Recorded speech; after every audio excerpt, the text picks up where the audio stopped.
This might be the biggest global headline that shook the world. A revolt against Vladimire Putin, a challenge unlike he has faced in his 23-year reign.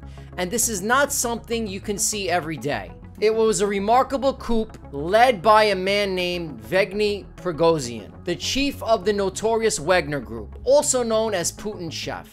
Now, it was a crazy series of events. He went all out and questions the Kremlin's operations. He even slammed the defense minister of Russia, and I can't believe he did that. And he said the whole entire Ukraine war was built on lies. According to him, it wasn't about bringing Russian citizens back or demilitarizing Ukraine. No, he claimed it was all about some embroidered star and making someone look good in a coffin. It was pretty damning stuff. Well, you can imagine that Moscow didn't take kindly to these accusations. They immediately ordered for the chef's arrest, and that's when things started to heat up. Then Prigozhin, the leader of Wagner, said his fighters were approaching Rostov-on-Don. It was like a showdown waiting to happen. Wagner Group forces took the city without facing much resistance, and by Saturday, they accomplished something extraordinary.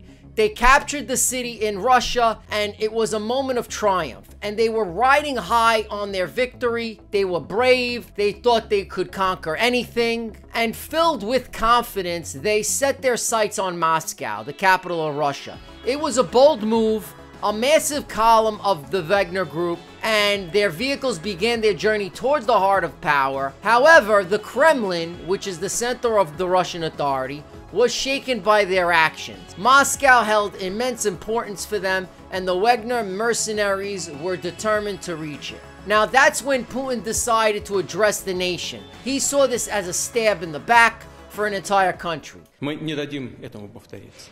Защитим и наш народ, и нашу государственность от любых угроз. В том числе от внутреннего предательства. А то, с чем мы столкнулись, это именно предательство.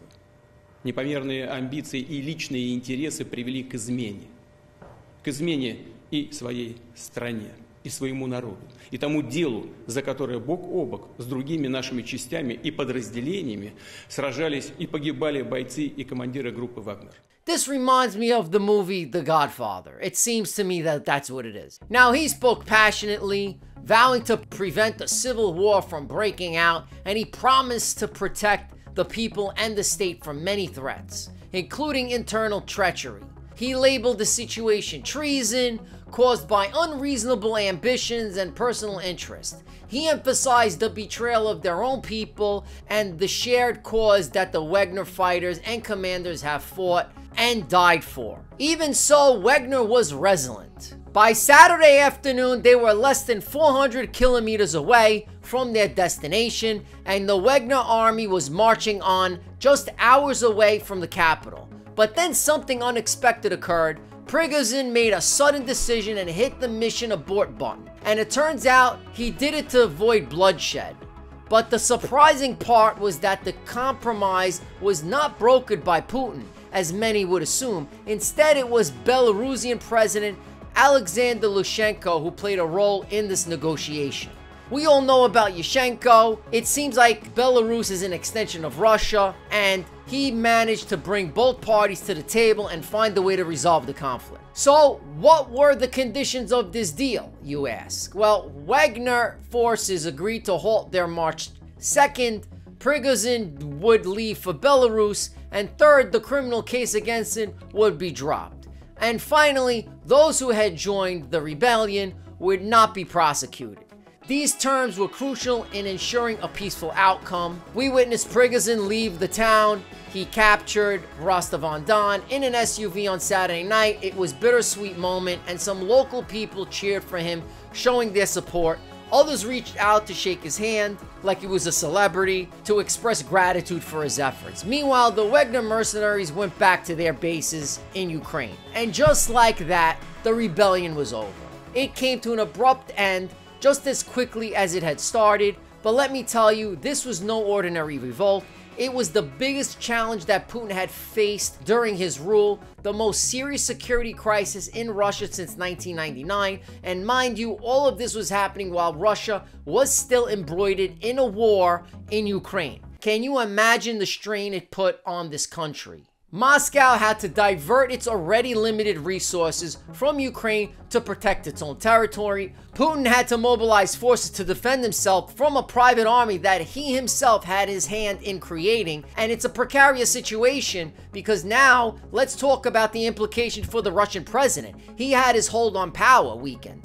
And has this shattered his image of invincibility? He had his pants down and everyone knew that he was vulnerable. And there's a lot of burning questions. For Putin, his inner circle is of utmost importance. They are the ones who helped him maintain his grip on power.